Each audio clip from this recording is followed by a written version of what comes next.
welcome to today's self-care tip. I am Irene Joroge, and today we're going to talk about facial treatments and how they relate to your self-care. A facial is a very interesting way to give yourself care and to pamper yourself.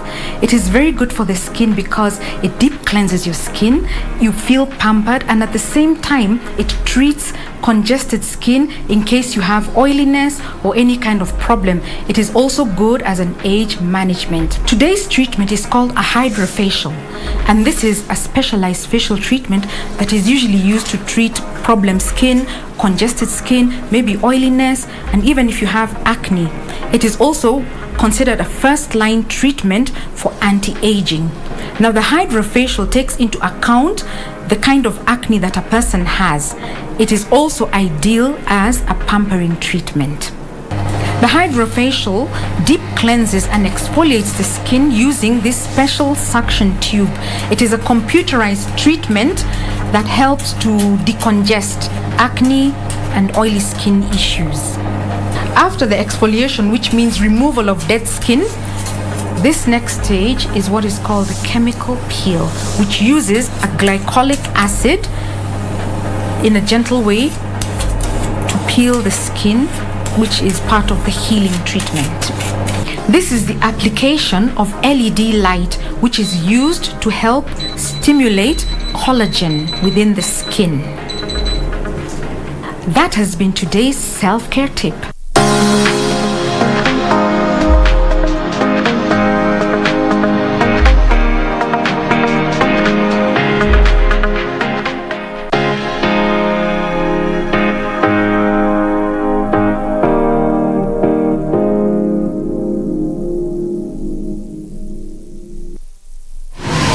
Log on to the KBC website at www.kbc.co.ke to get the latest breaking news, entertainment, sports, politics, lifestyle or business trends from Kenya and around the world.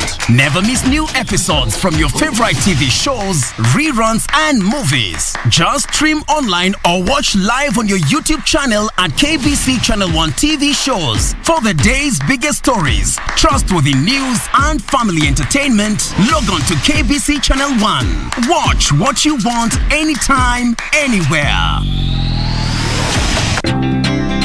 All holders are notified to report and surrender unclaimed financial assets to the Unclaimed Financial Assets Authority on or before November 1st, 2021. It is now easier to report and surrender. Visit www.holders.ufaa.go.ke and get started. Beat the November 1st, 2021 deadline. It's your turn. Pass the baton.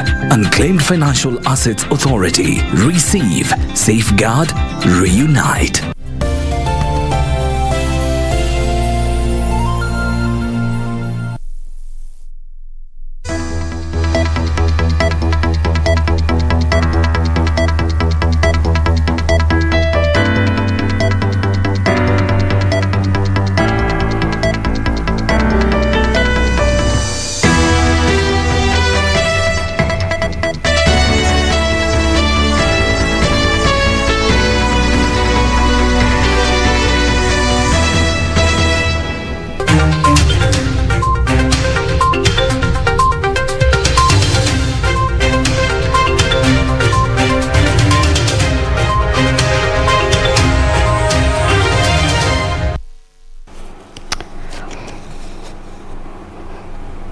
Good evening, welcome to Prime Edition. I am Cynthia Nyamai. Now, yesterday there was a lot of excitement when the president lifted the curfew, but moments later there seemed to be a confusion. Tonight we have that story, the details, and also clarification.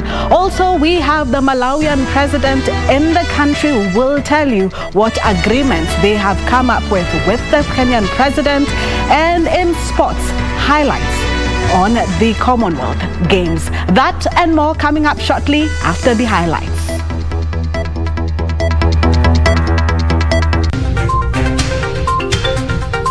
Upon the lapse of the 14 days in A above, without the first respondent having made the appointments, it shall be presumed that his power to make them has expired and his office becomes functus. Ultimatum. President given 14 days to appoint 6 judges he rejected. We are reverting to closure of bars and restaurants at 11 p.m. or the time allowed by the licensing authorities. Not just yet. Bars to close at 11 p.m. We don't have money to buy grains from farmers. National Cereals and Produce Board cries out.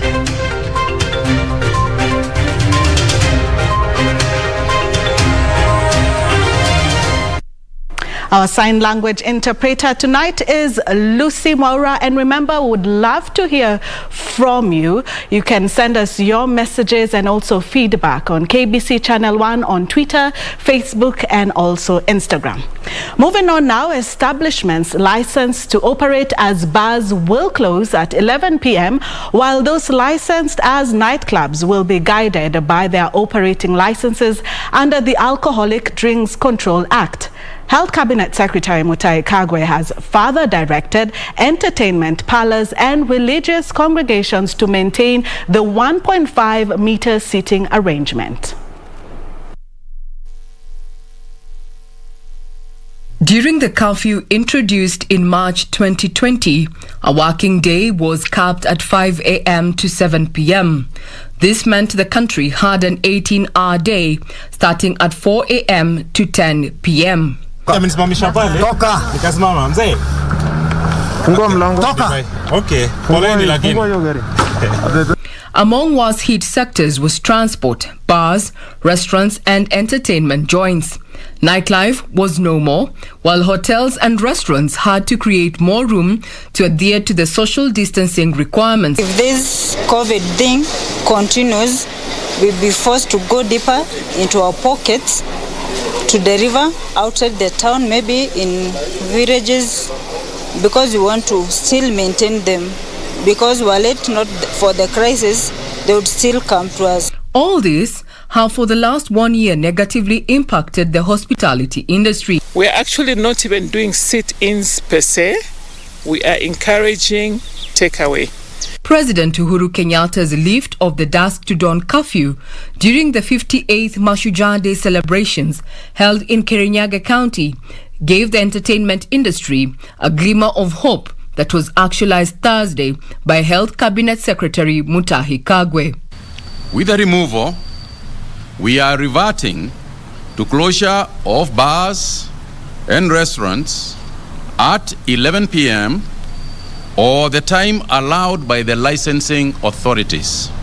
Going forward, establishments licensed to operate as bars are to close at 11 p.m.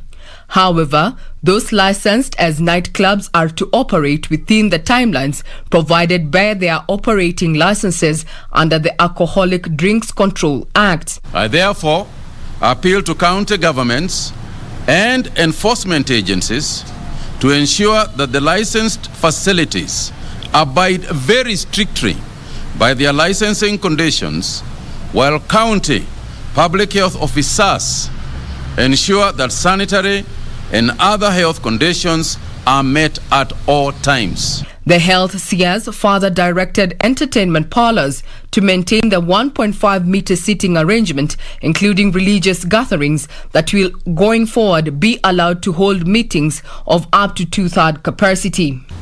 Towards handshakes and such other good behavior, as it were, in the past, we have not reverted. The move comes in the wake of public outcry over massive job losses within the hospitality industry, where it is estimated that over 15,000 bars and restaurants have shut down since the onset of COVID-19, with 90,000 jobs lost. Regina Manyara reporting for Prime Edition. Now to the COVID-19 update, where Kenya has recorded 67 new cases of COVID-19 from 2,988 samples tested in the last 24 hours. The new figures are representative of a 2.2% positivity rate. Total confirmed positive cases are 252,375, while cumulative tests so far conducted are slightly over 2.6 million. 5 more deaths have been recorded, of all of them being late deaths reported after conducting facility record audits in the months of August, September and October. As of October 21st, 4.7 million vaccines have been administered across the country. Globally, over 250 million people have been infected and more than 4.9 million people have died, according to data from the Johns Hopkins University. Now to skills of justice, where the High Court has given the President 14 days to appoint 6 judges he had earlier rejected out of 40 recommended by the Judicial Service Commission. In passing the judgment, Justice James Wakiaga, George Dulu and Lawrence Musyoka said the Chief Justice and JCSC should be at liberty to swear in the judges should the President fail to make the appointments. The refusal by the President to appoint 6 judges, as recommended by the Judicial Service Commission, has been faulted by the High Court. In upping the ante, the court has given the President a 14-day ultimatum. That upon the lapse of the 14 days in A above, without the first respondent having made the appointments, it shall be presumed that his power to make them has expired and his office becomes functus so far as the appointments are concerned, and the 6 nominees shall be deemed duly appointed, effective from the date of default, as judges of the superior courts for which they were recommended.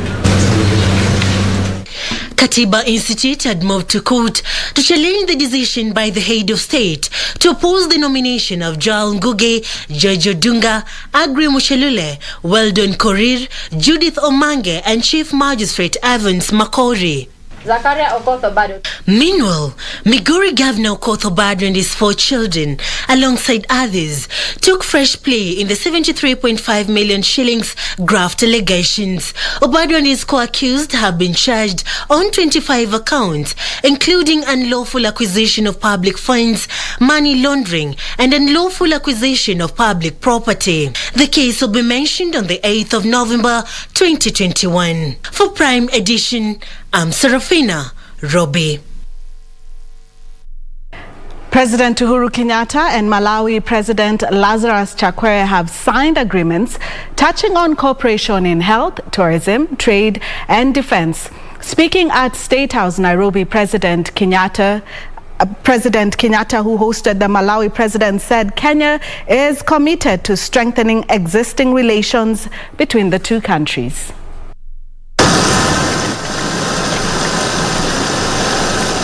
President Uhuru Kenyatta and First Lady Margaret Kenyatta on Thursday officially welcomed to the visit in Malawi President Dr. Lazarus Chakwera and the First Lady Monica Chakwera at State House, Nairobi.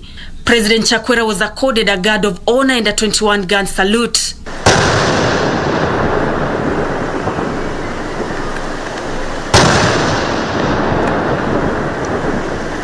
After hours of bilateral talks, the leaders agreed on 8 instruments touching on cooperation in trade, tourism, health, defense, diplomatic training, among others. The signing of the 8 instruments of cooperation in defense, political and diplomatic consultations, in health, in cooperatives, in tourism, in diplomatic training, and also in fisheries management and aquaculture development. All these herald a new dawn in Kenya-Malawi bilateral relations that without doubt will be dominated by years of success, I believe, and progress. And now that there is a ratified African Continental Free Trade Area, that we are set to fully leverage to ensure that the future we are working towards is one of shared prosperity, I believe that these agreements are a sign that the best days of our kinship are yet to come. President Uhuru Kenyatta noting that the visit by the Malawi president had cemented the existing relationship between Kenya and Malawi. The head of state noting that Kenya would continue to use its position at the United Nations Security Council to address the challenges facing the region alongside involvement in peace-building efforts in Mozambique. The head of state underscoring the need to have Africa well prepared to handle future pandemics in the wake of vaccine inequity witnessed during the COVID-19 pandemic. Allow me once again to restate Kenya's consistent call for a common African position on COVID-19 vaccines and the preparedness for future pandemics. Events of the recent months have brought to the fore the unfairness in the world and exposed for the umpteenth time Africa's soft underbelly. The Malawi president arrived in the country on Tuesday for a 3-day state visit. Nancy Okware, Prime Edition. DM leader has hit out on those criticizing the stipend he is promising voters. That story and much more coming up shortly after the break.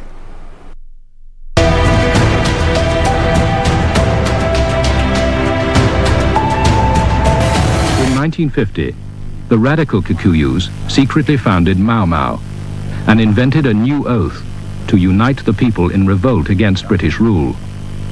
Young militants used Kenyatta's party, the Kenya African Union, KAU, as a cover. We had oathing places in Nairobi and other areas.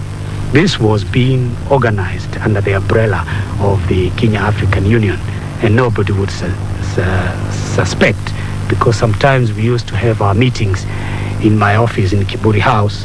After having KAU meeting in the evening, then later at night, we bring our central committee of Mau Mau when everybody else who is not a member has left.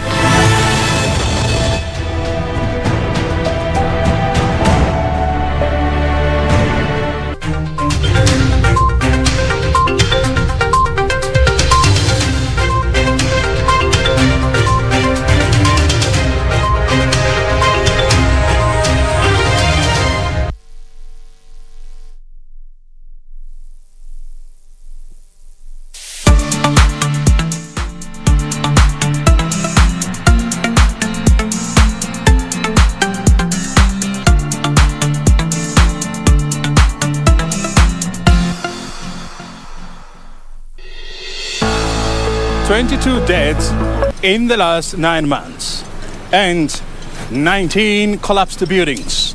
This is the mess in Kenya's construction industry. And the blame game continues. But who will bring the mess to a stop? We've learned lessons in the past that were meant to lead to the formation of all these agencies. It is now good to follow what these agencies are saying so that things do not go wrong. So my appeal to each and everyone is that let's just ensure we do the right thing and nothing will go wrong. This week on Inside Government, our conversation revolves around the building code and the enforcement measures. And we are talking to the Executive Director at the National Construction Authority, Engineer Maurice Akech, right here on KBC Channel 1.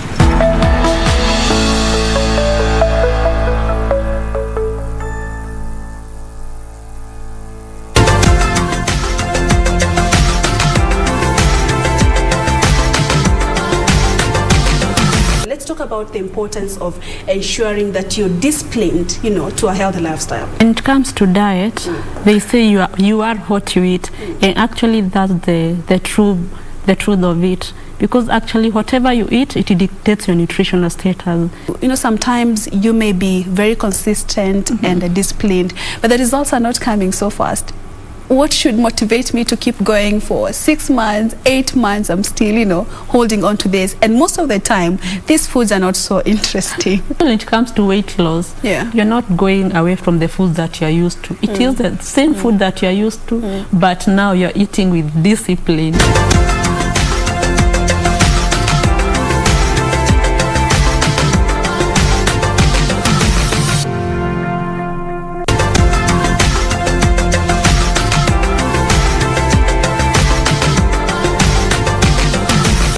about the importance of ensuring that you're disciplined, to a healthy lifestyle? When it comes to diet, they say you are what you eat, and actually that's the truth of it. Because actually whatever you eat, it dictates your nutritional status. Sometimes you may be very consistent and disciplined, but the results are not coming so fast.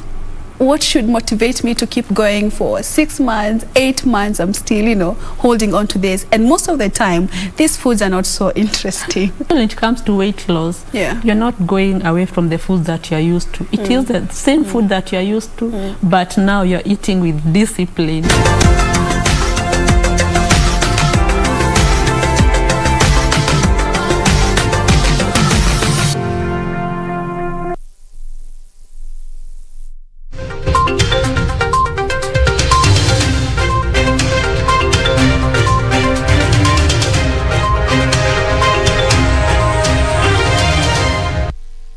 Welcome back now to politics, where the Orange Democratic Party leader Raila Odinga has hit out on those criticizing his 6,000 monthly stipend to needy families if elected president in 2022.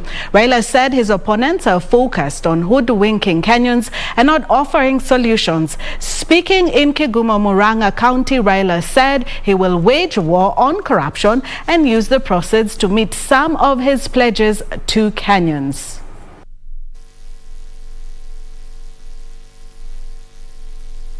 Wengine wanasema tu hiyo ni porojo. Mimi nasema hiyo ni ahadi. Ahadi ni nini? Huyu amesimama na sisi when things were very tough.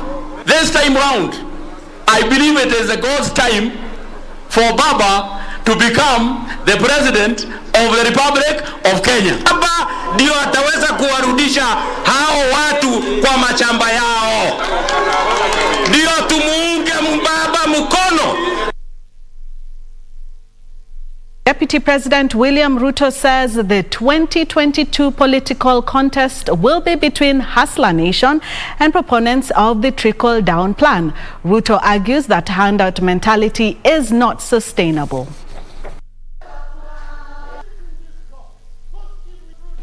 At this time and age, anybody telling us the language of government working on a handout program to give money, small money to people, is an insult to the people of Kenya and to the young people of our nation. We are saying we want to elect him because of the vision, because of the focus, because of the track record, because of the difference we want him to make in our great republic. And that is the kind of politics we want to sell in the Republic of Kenya. The Independent Electoral and Boundaries Commission has initiated user-friendly processes for the registration of persons living with disabilities as voters. The Commission's chair, Wafula Chebukati, says the move will enhance their participation in the forthcoming general elections and other democratic processes. Your institutional commitments. The Independent Electoral and Boundaries Commission is stepping up efforts to ensure it meets its target on the ongoing mass voter registration exercise. On its to-do list is the engagement of persons living with disabilities in the voter registration exercise. The Commission is in the process, and this is important, of acquiring polling booths that can be accessed by persons who are physically challenged to ensure secrecy of the vote and convenience of marking of ballot papers by voters. Then we always train our people to give priority when persons with disabilities go to polling stations. IEBC Chairperson Wafula Chebukati says the Commission is committed to the formulation of policies that support PWD's participation in the electoral process. Article 27 also pronounced itself in the Constitution of Kenya that no Kenyan should be discriminated as far as participation in public life and in elections included. There's no Kenyan that should be discriminated. 3 weeks into the exercise, many Kenyans are yet to hit the call. Wiper Party leader Kalonzo Musyoka says all eligible Kenyans must enlist as voters.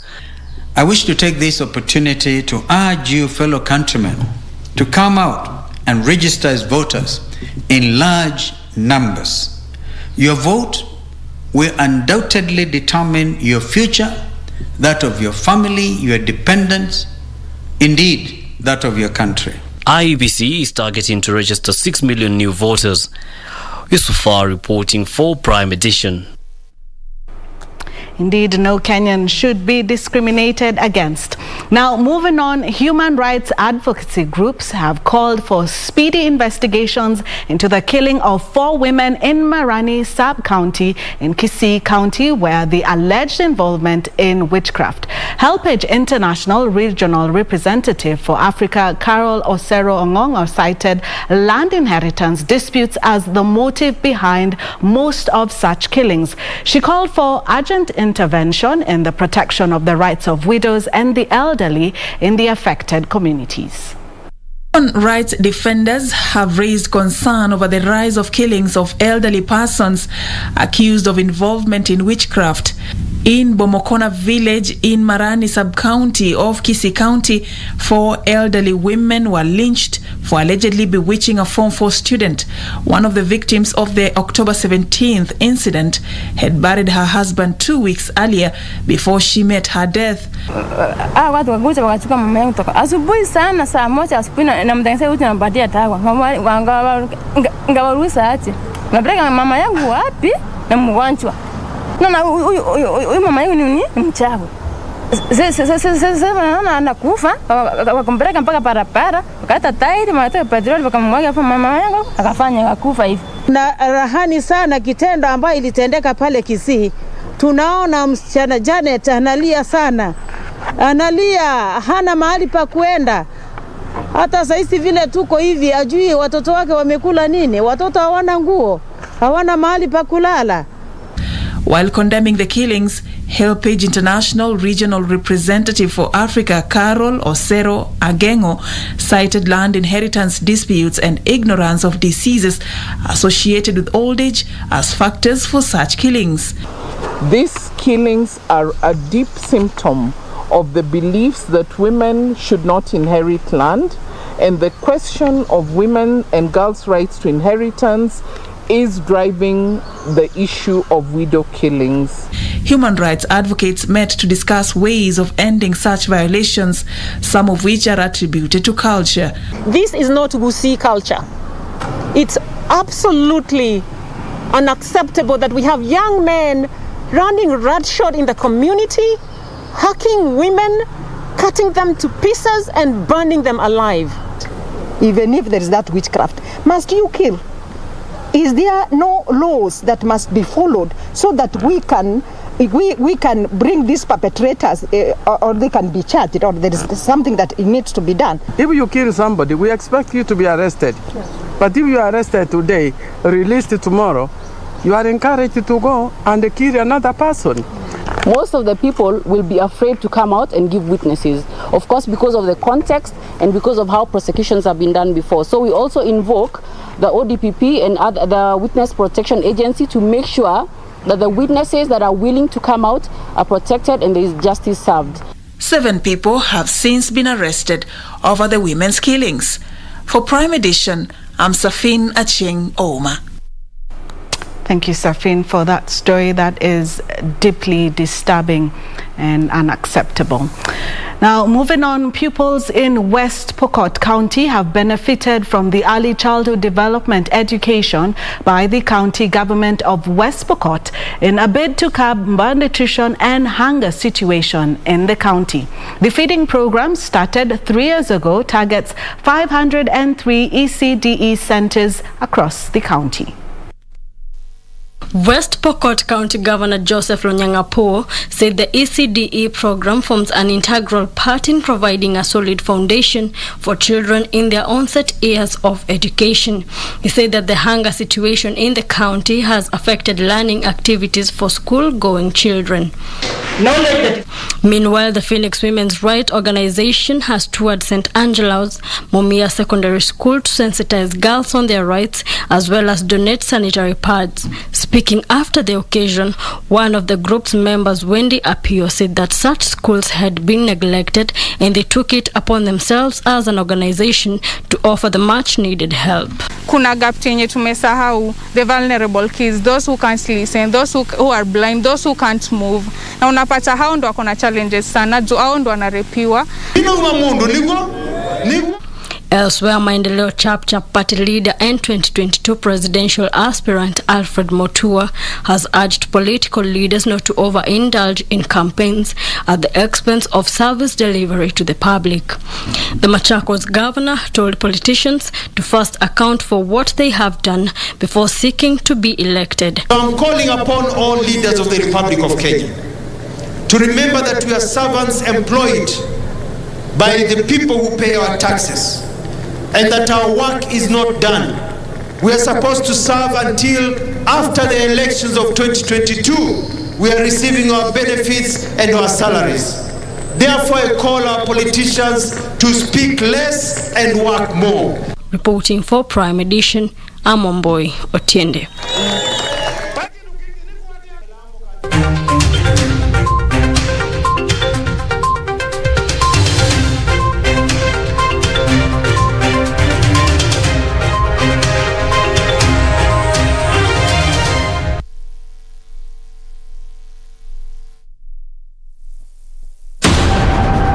We take it on at the right time.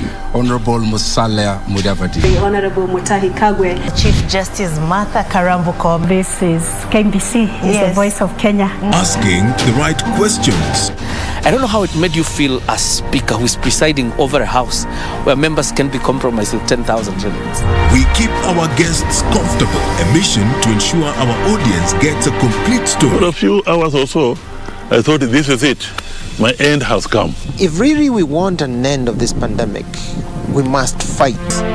Our goal, to tell it as it is for the benefit of our viewer. And I'm sure we will have good discussions. All right. That will make probably your viewers understand KDF better. With 21 radio outlets. During a live interview on KBC TV, Chief of Defense Forces General Robert Kibosha. Jaji mkuu kwa mara ya kwanza katika mahojiano yake ya kipekee na runinga ya KBC Channel 1. And 2 TV stations covering over 90% of the entire country. The message always gets home. KBC, the home of on-air TV interviews. Hi, my name is Sharon Obara, Miss World Kenya 2021. Be sure to catch my conversation on KBC Channel 1 alongside the beautiful Shiksha Aurora on Easy Fridays. See you then.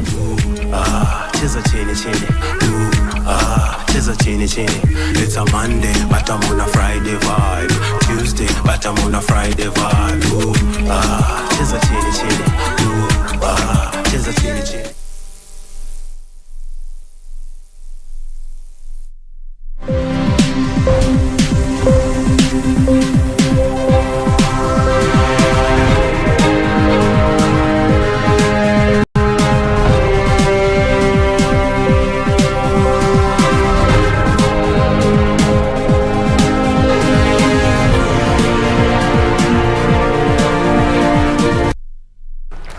Welcome back, and now let's catch up with today's business stories.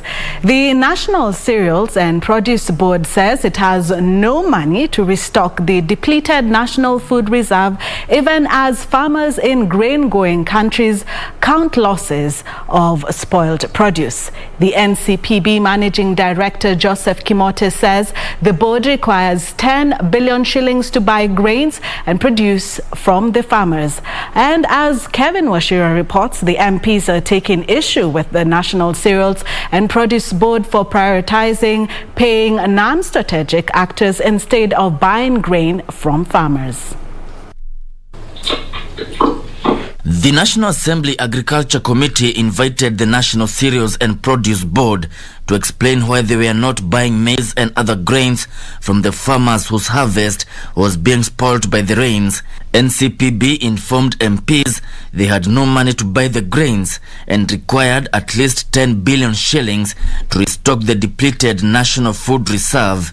I expect you to tell us now that this is the price we are buying maize at, so that farmers cannot leave their maize to get rotten, as ranking member has said, and the other honorable members have also said, that what is happening to you, because The wheat season is over.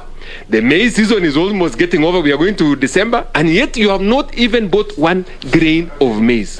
For strategic, we cannot participate without funding from government. I think we need to be very clear on that. We must get funding from Treasury.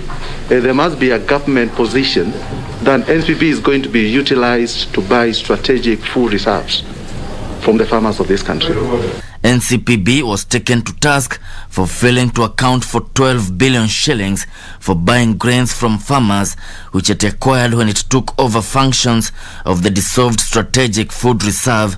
NCPB also failed to justify its request for 220 million shillings to set up a national food reserve that duplicates the functions of the defunct Strategic Food Reserve. SFR was being stopped because it was running very well. Then it was stopped. They said that it's a duplication of duties. That means it was running in serial. Now, when you come back and say now you want money again to run, what was the use of SFR being killed there? Yeah. It is like saying you want to whitewash a hyena.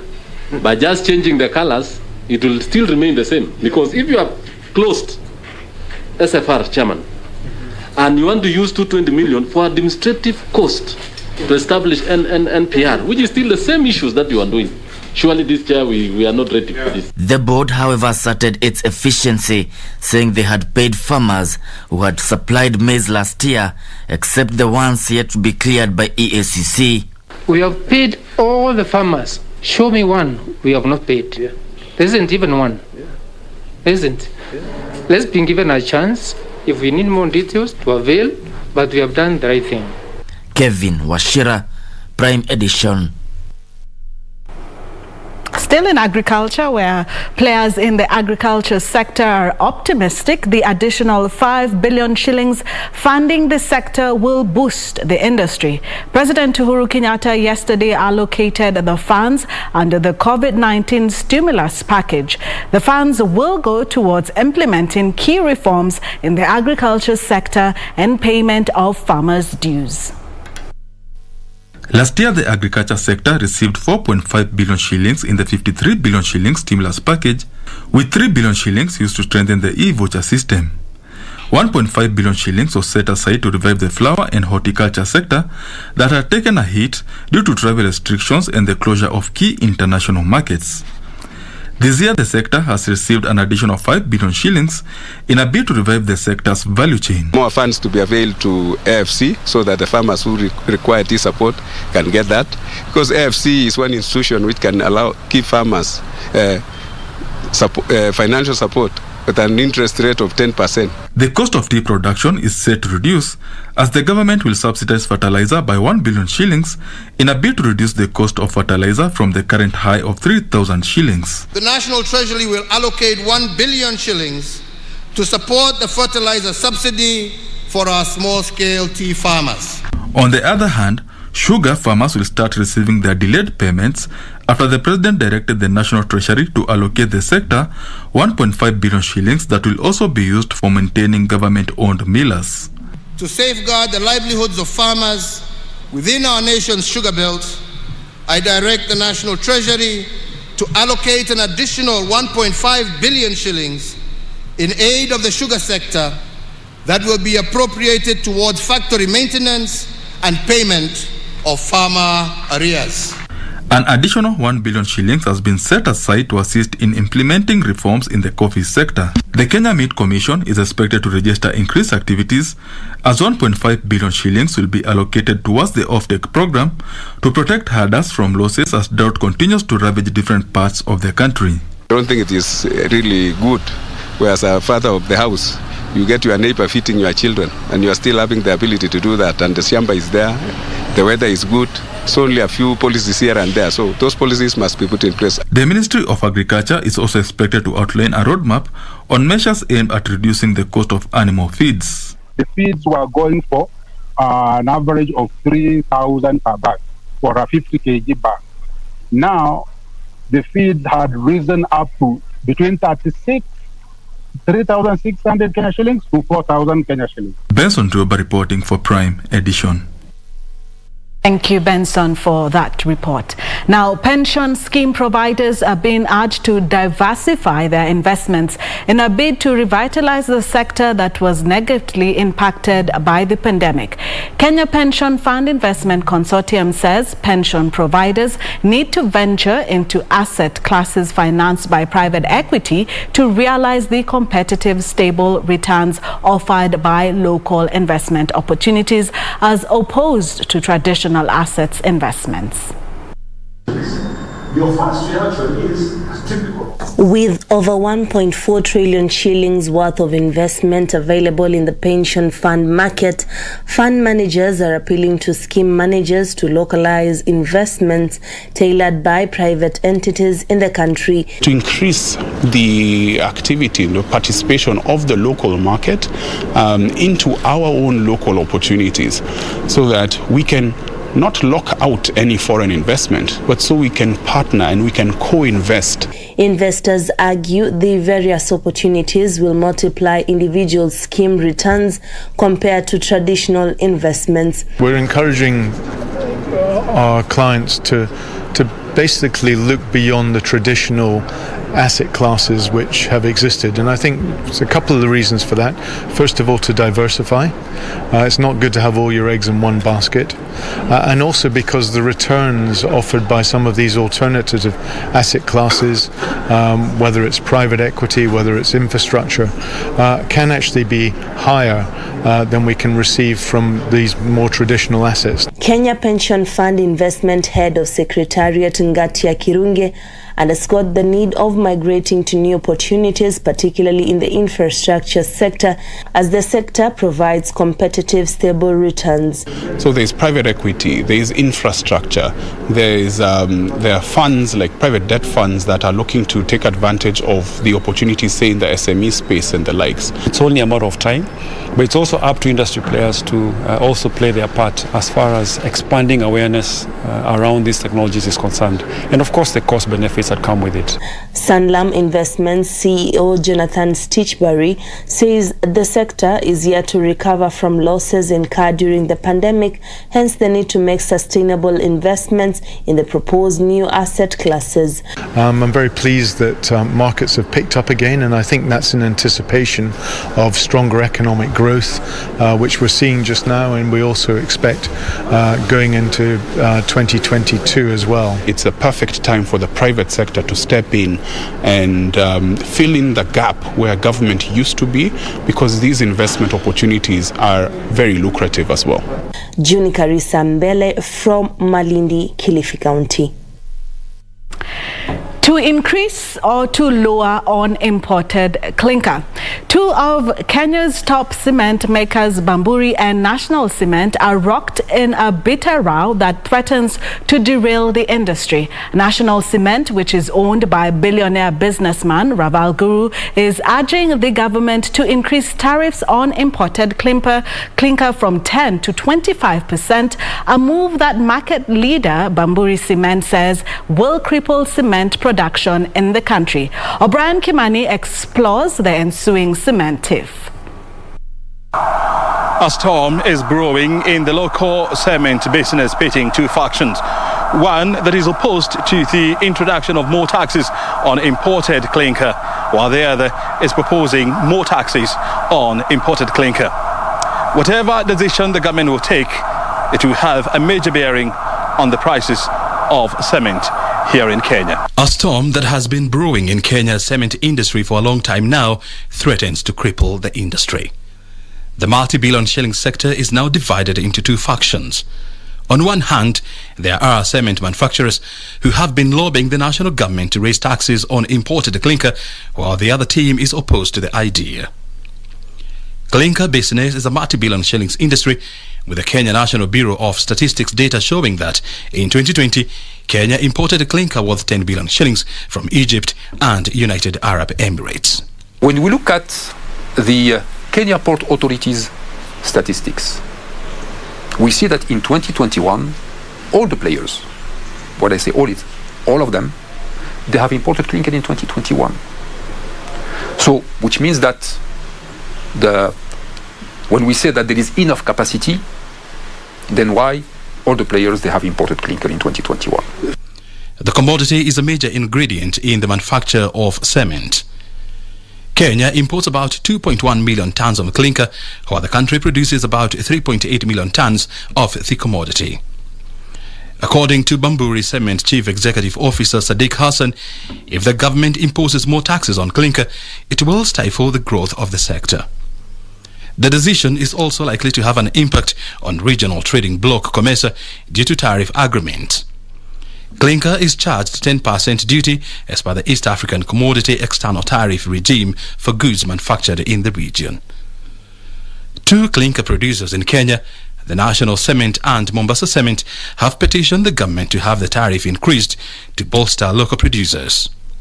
If you give your competitor the power to control 70% of your costs, it will create an unfair competition.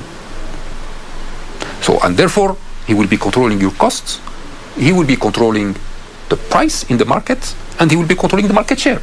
So it will become a kind of monopoly or a duopoly if we talk about two players.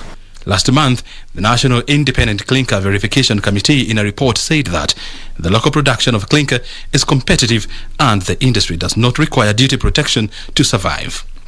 This will probably kill more jobs than creating jobs, because what about for Bamburi, we are as I said, producing already 1 million ton of clinker, so we are 70% self-sufficient. We can survive.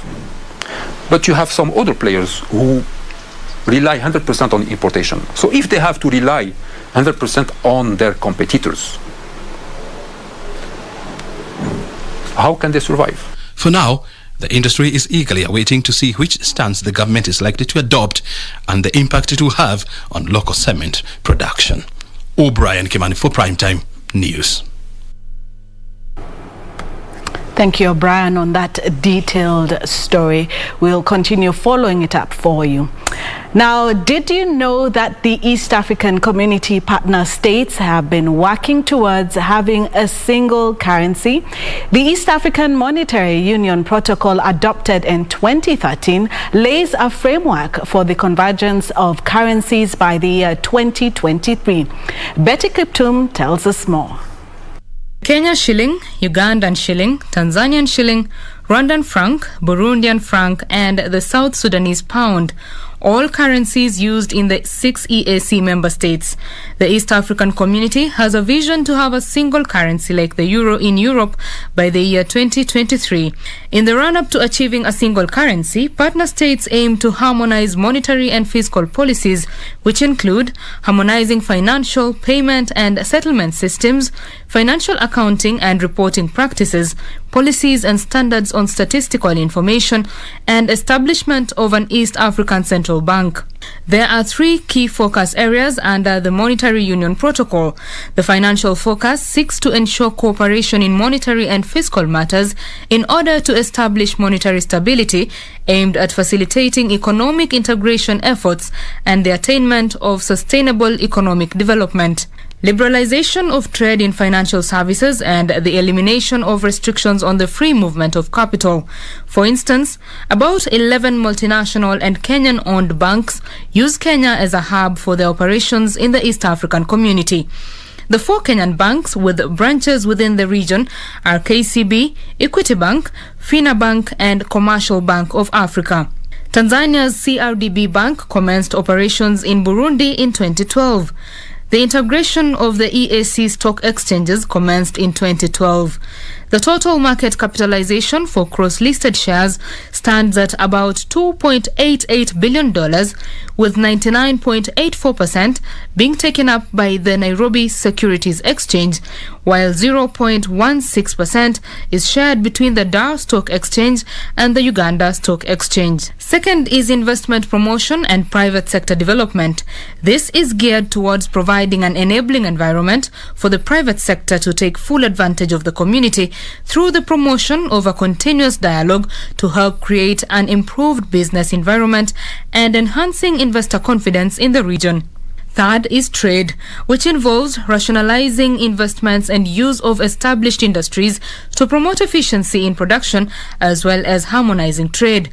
Part of the efforts include anti-dumping regulations, competition policy and law, re-export of goods being exempt from payment of import or export duties, as well as removal of non-tariff barriers to trade. Betty Kiptum, Prime Edition. From the EAC now to technology, where farmers can now adapt to climate change and increase yields through the use of a mobile application that is enabling them to practice precision agriculture and apply climate smart inputs. Today on Tech One, we'll look at the application dubbed Crop HQ, which was built by Kenyan startups Lentera Africa and enables farmers to log in and access weather data, keep record of farm activities, track pests and diseases, as well as request satellite-based maps of their farms. According to the government's general circulation models, mean annual temperature is projected to increase between 0.8 and 1.5 degrees Celsius by the 2030s and 1.6 degrees Celsius to 2.7 degrees by the 2060s. This means that the long rainy season has become shorter and drier, and the short rainy season has become longer and wetter, while overall annual rainfall remains low. To address this, experts say it is imperative that farmers adapt to the new realities. So we are no longer just selling fertilizers. We are selling solution. We are telling farmers, this is what is wrong with your farm. These are the challenges your crops are having. Moses Kimani, founder and chief executive officer of Kenyan startup Lentera Africa, says technology is a worthy intervention to farmers' plight in combating the adverse effects of climate change. We provide an app called Crop HQ from where farmers can log in, get access to free weather data, and keep records of their farm activities, track pests and diseases, as well as request satellite-based maps of their farm. And then also we provide a range of climate-smart inputs. So these are organic fertilizers and biostimulants that help farmers deal with drought, dry weather, pest and disease attacks. But more importantly, how does the application work and how do the farmers get their data?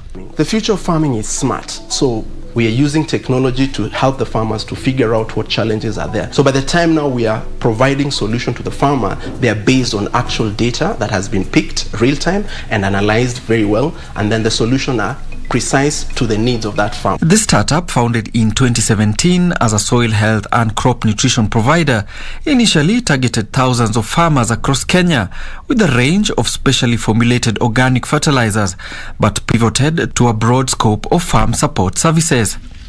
This startup currently offers accessible climate-smart agricultural solutions, which it has divided into 3 service offerings: precision agriculture, including farm imaging services, monitoring sensors, pest control, climate-smart inputs, including organic fertilizers and enriched crop inputs, and conservation agriculture, including training farmers on best conservation practices and providing soil-friendly tillage instruments. We rely a lot on farmer training, farmer exhibition, field days and demo farms. So because of the COVID-19 pandemic, we're no longer able to convene large gatherings or groups of farmers.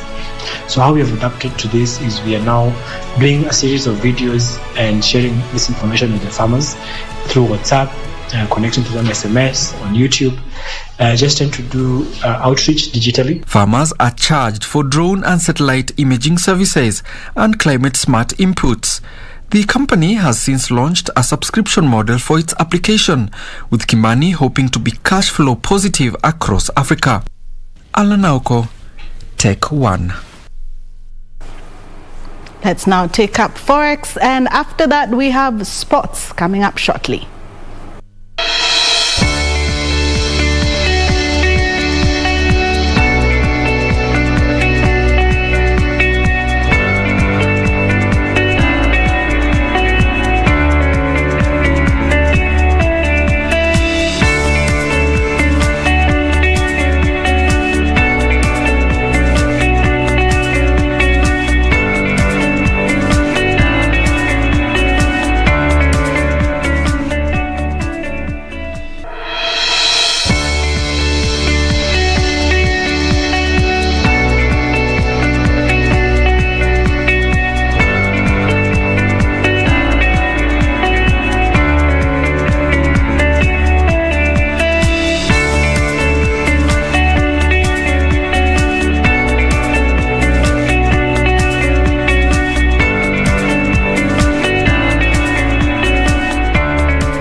Oh, good evening. Always an honor to have your company for KBC Sports with me, Richard Munga. Now, the 2022 Commonwealth Games Queen's Baton Relay will arrive in Kenya on Monday, 1st November, and spend 3 days in the country exploring the culture and community. The relay will be the beginning of the build-up to the 2022 Games and will see the National Olympic Committee of Kenya, together with its partners, showcase the country's unique features and untold stories from baton bearers, gallant athletes, as well as young people striving for change in the community. Our theme this year for the Common Games is youth, inclusion and environmental sustainability. So we're planning to have a lot of activities around these three theme areas, and we hope that Kenyans will join in and celebrate the journey towards the Common Games. The Common Games are happening next year in July, end of July to August, and we really hope it's another opportunity for Kenyan athletes to go out there and represent the country and give the best of their abilities. Meanwhile, Kenya Sports Association for the Visually Impaired, KESAVI Chairman Stanley Mutuma, says the good reception exhibited towards goalball has gone a long way in improving the standards of the game in the country. The association is currently holding a 2-day national qualifiers event to select a team that will represent Kenya in the African Goalball Championship. Despite the game being relatively new in Kenya, the Kenya Sports Association for the Visually Impaired, KESAVI, has gone a long way in growing the sport amongst the visually impaired. In 2017, we went to Egypt for the same championship, and our players had a good exposure, where our girls team was number 4 and the men team was number 5 out of 10 teams. So this time we are hoping to do better and to qualify for the World Championship next year, and also the Paris Olympic and Paralympic Games in 2024. The association kicked off the national qualifiers today at the Kasarani Stadium Indoor Gymnasium, with teams all over the country participating, hoping to make the Kenyan team that is set to travel to Cape Coast, Ghana. There is tough competition from the sides that have shown up today, but we are up to the task. The game is quite new to us, but we have hopes we're going to make it. God willing, maybe we get a player joining the national team to represent us in the All-African Goalball Championships that are yet to come. For the African Goalball Championship, the qualifiers will come to a close tomorrow, with the federation hoping to pick 6 men and women for the Continental Show. Also, Ethiopian ambassador to Kenya, Meles Alim Tiker, has called on all elite athletes to show up in large numbers in the upcoming Great Ethiopian Run that is slated to take place on November 14th this year in Addis Ababa. Olympics champions Faith Kipyegon and Alex Kiplimo Kimboi are among the guests who have been invited. Speaking at a press briefing in the Ethiopian embassy, Ethiopian ambassador to Kenya, Meles Alim Tiker, stated that the Kenyan athletes have been his main motivation, and he will be happy to see some elite athletes take part in this year's event. We believe Ethiopian athletes are strong because of Kenyan's challenge. And I hope many Kenyan elite athletes, after having prevailed over their compatriots, their biggest headaches are Ethiopians. Tikia also called on partnership between the sports department from both countries to unite and organize a one event, which will see both countries display their talents. In the last 19 years, the race has gone from strengths to strengths. In 2019, we had a maximum of participants of 45,000. His words were echoed by the area manager, Mrs. Tigist Teref, who assured that COVID-19 protocols will be adhered to ensure the safety of the players. The Great Run always attaches itself to one social cause, Go Green Initiative, and this year the tagline, the motto is Put to the Loo. It's a kind of advocating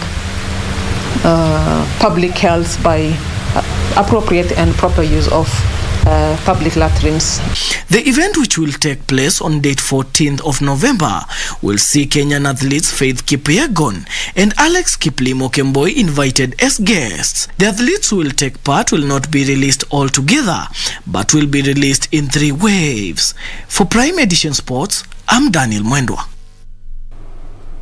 On to other matters now, whereby Congonet's basketball team emerged the champions of the Mashujaa Day basketball tournament organized by Kenya Basketball Federation Mombasa branch after winning 25-14 against Mombasa City Thunder. The one-day tournament was played at Makadara grounds to launch the newly constructed basketball pitch at a cost of 1.5 million shillings. Congonets beat Mombasa City Thunder 25-14 to clinch first position during the one-day event, which brought together 6 teams including Mbaraki Pirates, Mtopanga Finest, Congonets, Mikindani Pacers, Mombasa Thunder and Young Nets. During semi-final 1, Congonets beat Mbaraki Pirates 30-22, while Mombasa City Thunder beat Young Nets 24-10 in the second semi-final to qualify for the finals. Winners Congonets and runners-up Mombasa City Thunder each received a trophy, jerseys and medals, while the rest of the teams each received jerseys for their players. Tuwashukuru kwa vile vijana wa hapa wameweza kujitokeza, timu ya hapa imeweza kuwa formed, iko tayari na iliweza kucheza leo baina ya timu ya Mombasa Def na wameweza kushinda. Wametuonesha kuwa wana hamu ya kuelewa mchezo na wana hamu ya kuweza kushiriki katika mashindano yatakayokuja. During the event, which was used to launch a new pitch in the area, Kenya Basketball Federation Vice Chairperson Hilmi Ali lauded the initiative, saying it will go a long way in rehabilitating the Mombasa youth who have been entangled in the web of drugs and substance abuse. Sisi kama chama, mimi kama Hilmi naweza kuleta mkufunzi hapa, anaitwa George Pewa, kwa jina lingine la kuslimu anaitwa Abdurrahman. Anafanya kazi na hawa vijana na work nao kila siku, na tutakuwa na wao kwa kila hatua ya basketball yao mpaka pale watakapofika wanaweza kujisimamia wao wenyewe. Hilmi said the new facility is lacking players, changing rooms, lavatories and shade canopies, and called upon well-wishers to help in the construction of the remaining facility. Internationally, Croatian forward Nikola Vlasic is in line to start for West Ham United when they host Belgian side Genk in a Europa League match as he aims to net his first goal for the Hammers. West Ham last played against Belgian opposition in 1976, where they lost the Cup Winners' Cup final against Anderlecht. Meanwhile, Manchester United came from 2 goals down to beat Atalanta 3-2 and top Group F in the Champions League. Manchester United fell behind after just 14 minutes at Old Trafford. We had chances first half, Marcus's runs, and he kept on going, and in the end he got a knock, but it's going to be very, very important for us. In another match, substitute Dejan Kulusevski scored late on as Juventus beat Zenit St. Petersburg 1-0 to preserve its perfect start to the Champions League. Tishilion finding a good crossing position here, and the header in goal for Dejan Kulusevski. The substitute delivers for Juventus.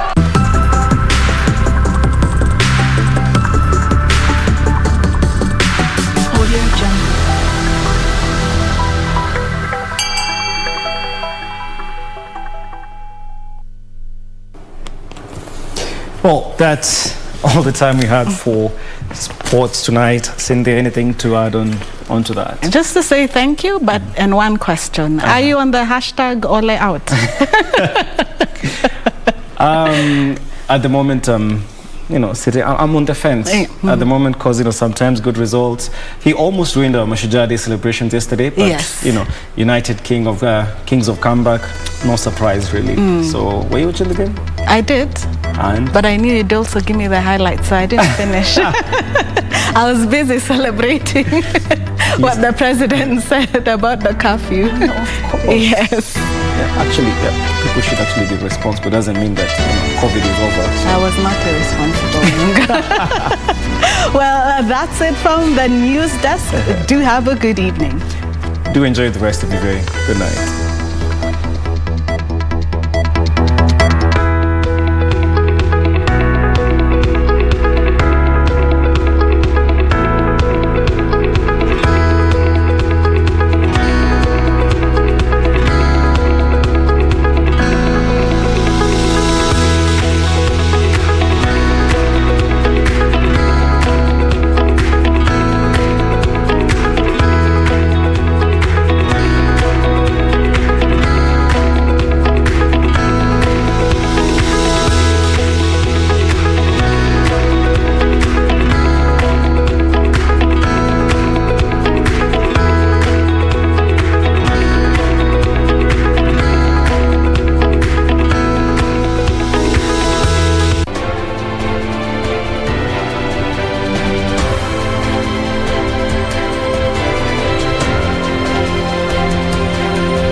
College.